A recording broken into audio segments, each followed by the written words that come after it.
Hello and welcome to the show with me, Jillian Godsil. Today, my guest is Khalid Hassan, who is the COO of Glitter Finance.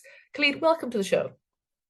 It's a pleasure to be here. Thank you so much for having me. No, I'm delighted. We had a bit of a chat before I pushed the record button. You have quite an interesting Mm. background, which you started to tell me, and I said, stop, save it for the video. So tell me a bit about your Yeah, background. There's real estate and VC and investments. There's lots of stuff. Tell me about uh, what you've been doing. I've done quite a bit, which is probably why I'm grayer than I should be, or at least I like to think so. So I basically started off as a software engineer. Hmm. Very quickly got pulled into the business side of things. I was doing HR information systems. From there, got pulled into operations management, then went off and decided to have a bit of a career change. So I did a postgrad diploma in international business and development studies, an Interesting. MSc in finance and financial law, and jumped into the investment side of things. So did a little bit of management consulting, VC, and started my own business on the side doing commodities trading, and agriculture, basically. Okay, that is quite so from software to agriculture and quite a lot in between, Uh, like 2 degrees in between. So when did you first get into crypto and Web3? so being a techie, I've always been around, and we've all heard the stories and the regret of I was around when Bitcoin was at $17, and if I had bought like three, I'd be retired by now. And to some extent, that was the case, but I didn't start to get involved, in a serious manner up until around the last bull run. And Mhm. by the last bull run, I mean, somewhere around 2017, 2018. Uh, not the, well, I don't know if I can say current anymore. Yes, Uh, yeah, we'll get onto that later. Where are we yeah. exactly? What season? Okay, so and when you got involved, was that investing? Was that were you working on projects? What type of stuff were you doing? Yeah, so it was basically with all of the stuff that I was doing, whether it's running my own business and doing some VC and all that stuff. I didn't really have much time. I was very interested in the field from both a technical and investment perspective, but I did not have the time to dedicate. So I was basically just investing and learning about projects and things like that. And it took a little bit of time. The onboarding curve is always quite high. Mm. And as I said at the very start of this conversation, you're the COO of Glitter Finance. How did that come Mhm. about? Where did you meet David, the founder?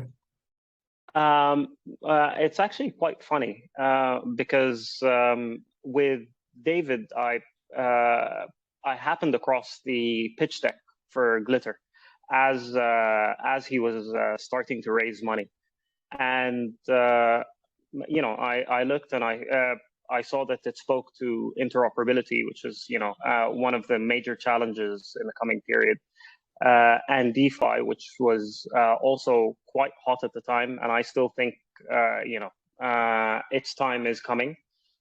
So I cold emailed him, You and I was like, approached him. Wow. Okay. Yeah. yeah, and I was like, hey, I saw your pitch deck. I'm impressed with what you guys are trying to achieve, and I'd like to invest privately. And he's like, okay, sure, but let's talk on Telegram. And knowing David now, it's a bit of a screening process. Get to know you, see what sort of character you are, whether you're going to add value or not. And we sort of became fast friends.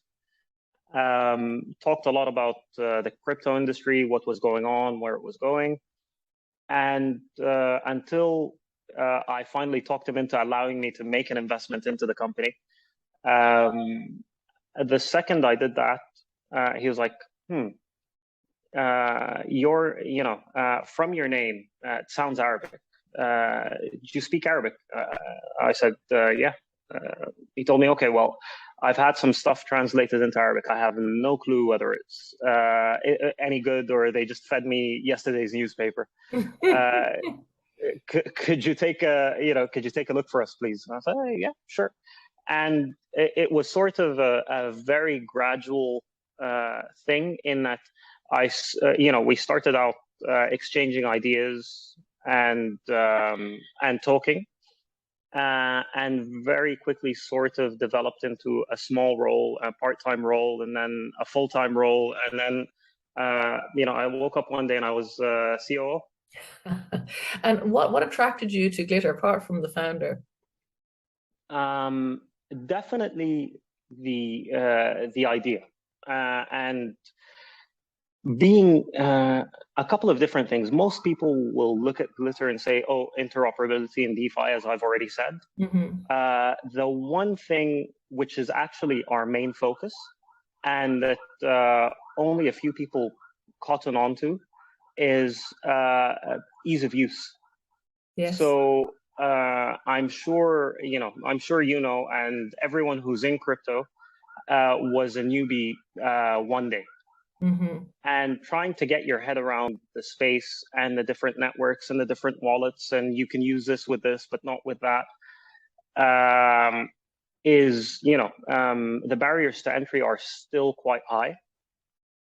And one of the central themes within the white paper, the pitch deck, and the ethos of the company as a whole is trying to make the experience as user-friendly as possible. And as with anyone in crypto, our goal is mass adoption. And we have seen mass adoption. We have seen adoption increasing, but we will, and that's beneficial to everyone in the space, not to Glitter Finance or a specific company. But in order to get there, we need to have easy to use products. Up until now, you have people basically trying to port Web 2 applications into Web 3 and saying, oh yeah, here's the 10-step onboarding process. You need to create your wallet and do this and do that, and 101 different things. And each step is very dangerous and irreversible and so on and so forth.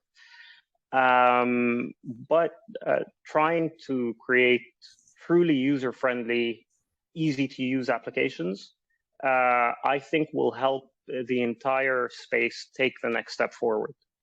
Okay, and so it's interesting. So interoperability, DeFi, and ease of use. What is Glitter doing currently at the moment? What's the action? Okay, so we've just launched, less than a month ago, our first bridge, which is connecting both Algorand and Solana. So first bridge connecting those two networks. But we are not actually a bridging company. I like to say that it just so happens that we build the infrastructure that we need in order to provide the services that we want. So what we're actually trying to do is create a DeFi, an easy-to-use DeFi hub. And in order to do that, we need to facilitate the transactions and the movement, efficient and easy movement of capital between different blockchains. Because one of the biggest problems in DeFi is we have underutilized capital. I mean, we've seen explosive growth in TVL of the DeFi space as a whole, just from 2021 to 2022 or 2020. So over the past 2 years, hundreds and thousands of % in the amount of money coming into the system. And estimates and reports put the utilization ratio of that capital at somewhere around 50%. Another problem is that you see people who are actively involved in the space moving their capital around very quickly from the hottest, latest, offer on the block to this one, to this one, to this one. So what we're trying to do is sort of move capital efficiently and then provide people with options and sort of take care of everything behind the scenes for them, which again links back to the ease of use thing. So we have our first product, but it's not actually the vision. The vision is of an entire sort of ecosystem where you can invest, whether your money's in fiat or in crypto or whatever, in a single click. Excellent. Is what we're working towards. I love that point. You're saying that you're not in the business of building bridges, but a bridge needed to be built to get to A to B. So yeah, that's kind of cool. Yeah. So tell me, it's a good way. It's a good way. It's a good. I interrupted you there. Sorry. Yeah, I was saying no. It's definitely a good start and a good way to bring in crypto enthusiasts and power users, because they're the ones that actually use bridges. But our actual core audience, we haven't spoken to yet. But we needed this in order to start to bring them on board and build the products that we need. Okay, it's cool. So then tell me, at the start of our conversation, you also mentioned, you said back in the last bull run, and you said, I'm not quite sure what to call this currently at the moment. So in the absence of knowing what to call it, how do you feel about the market at the moment? Are we still going down? Are we going up? Or is it just a hazy period? Yeah, it's a very, very difficult period. And it reminds me of, it's not actually a proverb. It's an old Chinese curse that says, may you live in interesting times. Favorite expression of mine. Yeah. I pull that one out a lot because we're definitely living through interesting times. That is a very good answer. To be very honest, coming from a financial background, we tend to be conservative. And I myself am a very happy-go-lucky, optimistic character. But I don't think the pain is over yet. And if you look at the macroeconomy as a whole and what's going on with, Ukraine and Russia, what's going on with China, what's going on with global credit markets, mortgages, housing bubbles in different places, interest rates, et cetera, et cetera, et cetera. There's, I wake up, I look at the news, and I'm like, when are we actually going to start catching a break? In terms of fundamentals, I would think we should be in or around the bottom. But from a macroeconomic perspective, I think we're still a ways away because the markets, if the markets were efficient and only responded to fundamentals, we'd be great. But they don't. And hence, it's sort of a wait and see what the next couple of months bring. I hope that we do go up, but on initial outlook, I don't think we're going to start our way back just yet. Yeah, you're right. I mean, it's interesting when you bring in the macro. There's so much going on and new things arising daily. It appears. Okay, so just going back into the web through the crypto area, just a couple of things. I'd love to get your opinion on. The Ethereum merge is dominating the news cycle at the moment. They're looking at the transition from proof of work to proof of stake on the 15th, 16th of September. Do you have any feelings how that'll impact the whole? It's going to be, it's obviously quite a big deal, and hence dominating, because just by market cap alone, Ethereum's in the number 2 spot and quite a ways away from anyone else. And during the bull run, people were speaking about, you kept hearing about the flippening. Ethereum was going to flip Bitcoin and come to a higher market cap. And it's also the absolute home of both DeFi and NFTs. If you look at the TVL figures, it's not even a comparison yet. And hence, it's a lot of money, it's a lot of projects. Everyone's focused and wants to see what happens there. Some analysts were calling for, we're saying that, okay, by the time the merge comes around, that's going to mark the end of the bull run, which I think has already ended. And some are now saying that, oh no, it's actually going to kick off, the next up leg. But market dynamics aside, I think it can only be a good thing, because one of the biggest narratives recently was always, oh, this chain's the next ETH killer. This chain's, is going to outcompete ETH. Look at the transactions per second. Look at the how cheap the transactions are, et cetera, et cetera. We have one of the second largest chain, which is the home to the biggest TVL and a lot of the NFT projects. Going green, which is going to help even with investor, and user acceptance. Yes. Using up a whole lot less resources and moving to a proof of stake model.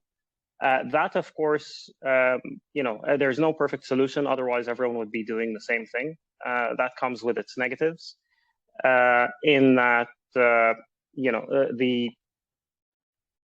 it shifts from being, okay, well, these guys control this much hash rate and might be able to influence the network, to these guys have this much ETH and might be able to control or have quite a bit of influence on the network, which sort of makes control of the network or influence over the network easier, in that instead of having to set up miners and get a whole operation up and running, all you have to do is buy some Ethereum. Having said that, one of the advantages is that it lowers the barriers to entry, so more people will be able to partake in validation, and they don't have to go and gain the technical skill or set up rigs, etc., and start competing. All they have to do is buy some Ethereum and try and set up some nodes, which should counteract things a little bit by increasing decentralization. So there's positives and negatives to it, but all in all, if we look at it holistically, the biggest risk, which will dictate which way it goes, is execution risk. There's so much at risk in terms of projects and TVL and usage that if things don't go to plan, it could have quite a big negative effect and create waves across the ecosystem and crypto as a whole. So fingers crossed it goes well. Do you think that'll happen on the 15th or afterwards? Do you think there's an immediate thing? To be honest, I'm not too sure. I think we have seen a couple of dates and they have moved around a little bit. Yeah. So I mean, if it's the 15th, if it's after, I'm not too bothered, as long as it goes well. Yeah. Okay. No, interesting. Because, well, as you talk back to your earlier thing about you live in interesting times. Definitely is interesting times. Yeah. And one last thing I want to ask you is, in terms of like outside regulation, we've seen all the CeFi projects crash and burn, and it's been very painful for people in the industry, I think, to try to explain it to people on the outside. Very. But then, of course, the crackdown on Tornado Cash, that was kind of weird, including having a dev being arrested in Amsterdam, or certainly in the Netherlands. So, like, it's why is the outside world getting it wrong, so wrong? To be honest, I think the central or the core of it is fear. Mm. People are generally resistant to change. We are all resistant to change.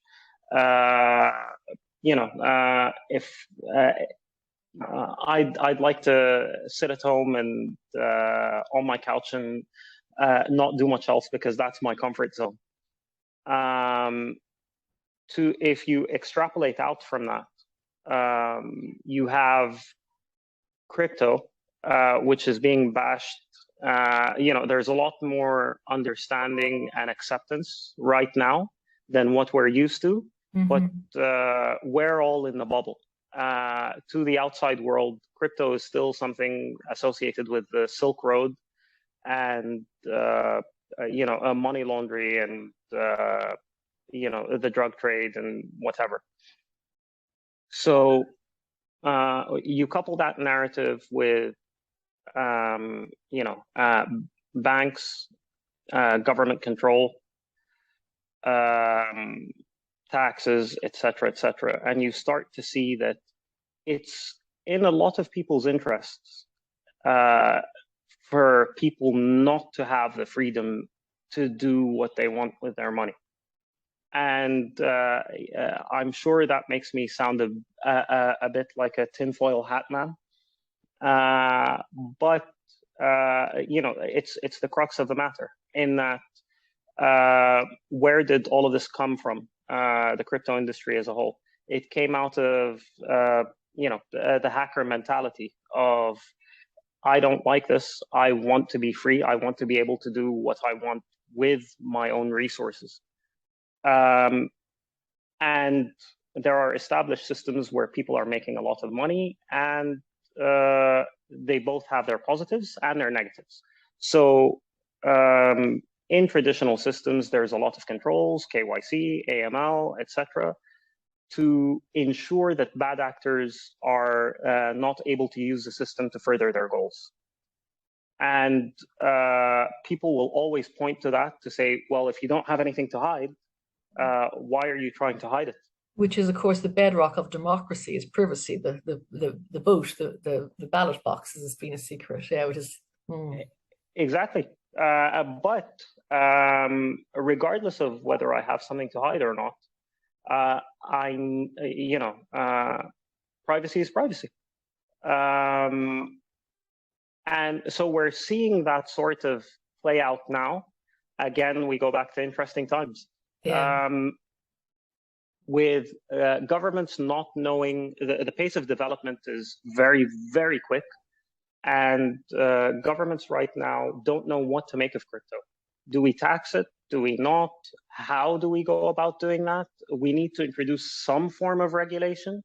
Adoption and people coming into the space is going way quicker than the pace at which governments actually move.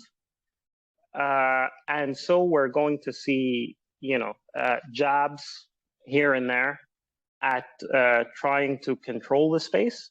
I just hope that until we reach some form of level of equilibrium, because you do see some politicians who are sympathetic to the space and its ethos, whilst others are, very anti-crypto. We need to control everything and have oversight over everything. We will reach equilibrium, but I hope that up until that point, we don't encounter any actual overcorrections which do long-term damage to the space. So case in point, and the perfect example for that is Tornado Cash. Tornado Cash has undeniably been used by bad actors in the space, with hackers and bridge hacks trying to hide the origins of the money that they've taken out of the system. But at the same time, services like that are somewhat integral and speak to the whole crypto mentality of don't track me and don't track what I've done with my hard-earned money. Well, it's a bit ironic though, given that most things are transparent in this space. Yeah. No, I take your point. It is interesting. And actually, I think I'm going to finish with the point that you made. I think it's very important that the best we can hope for at the moment is that these corrections are not damaging, because you say that the governments and institutions are jabbing, they're way behind the mark. They're at the starting point where everyone else is finishing, racing, or halfway through the track, whatever. The hope is that the corrections are not long-term causing damage to the overall industry. So yeah, I think that's fairly reasoned, fairly sound. You fear someone that's flailing, because someone that's desperate can basically do anything. So the analogy for me is like a kid backed into a corner. They might not hurt you, or they might just stab you in the heart. You never know. Okay, well, that's a bit more of a sober ending, but I'll take it anyway. And I'm going to finish off, I think, Khalid, by saying, may we live in interesting times, but good interesting times. Hopefully, yes. Brilliant. Thank you so much for your time today. It's been very interesting chatting. Jillian, it's been an absolute pleasure. Thank you so much.